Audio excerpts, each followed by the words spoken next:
My boss's girlfriend fired me over a Snapchat post, then begged me to come back. I'm the top salesperson who brings in millions in revenue for the company. Just because I didn't compliment her looks in the company Snapchat group, she fired me without hesitation. She replaced me with her cousin. Until later, when the company's sales plummeted to zero, she came to apologize to me in person. Please come back. My boyfriend said he'd break up with me if you don't return. The boss went on a business trip for a month and left his girlfriend in charge of the company. Who knew that her first act as the new boss would be to target me? At 10 a.m., I arrived at the office on time. I saw my colleague looking nervous, pointing at the boss's office and whispering, "Tiffany's here. She wants to see you." Tiffany Fox was the boss's new girlfriend, known for her arrogance and bullying. She would curse at anyone she didn't like. Once, when a female colleague stayed a bit longer in the boss's office to report work, Tiffany spread rumors that she was a prostitute. She bullied that girl so much that she was forced to resign. But because Tiffany was sweet, talking, and good at flattery, the boss usually let her do whatever she wanted. I didn't expect her to target me now. I put down my coffee and pushed open the door to enter the office. As soon as I entered, a file flew towards my face. "Do you know what time it is? Company policy states work starts at 8 a.m. Why are you coming in at 10? The sharp edge of the file folder left a bloody cut on my forehead. I held my head, looking at Tiffany, who was throwing her weight around behind the desk.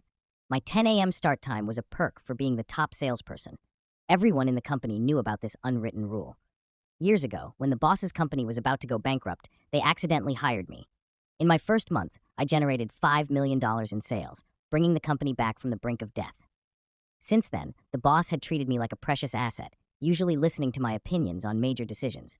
She slammed the table, her face contorted with rage. "Look at your punch card. You've been coming in at 10 for a whole month. Do you think you're above company rules?" According to company policy, 3 consecutive days of tardiness can result in termination. "You can get out now." I looked at Tiffany in disbelief. "You're firing me? Did you ask the boss?" I created 80% of the company's profits, and she dared to fire me?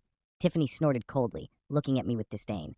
"You're just a salesperson, a lousy peddler. What's wrong with me firing you? This is my boyfriend's company. I'm the boss's girlfriend. I can fire whoever I want."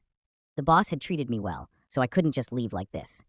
I sat down on the sofa. "You should ask for the boss's opinion first." Tiffany rolled her eyes. "Who do you think you are?" Saying this, she directly called the boss. The boss's voice on the other end sounded tired. "What's the matter?" Tiffany, who had just been yelling at me in a shrill voice, immediately softened her tone, cooing, "Honey, I miss you." The boss sighed. "Just tell me what you want." Tiffany glanced at me triumphantly.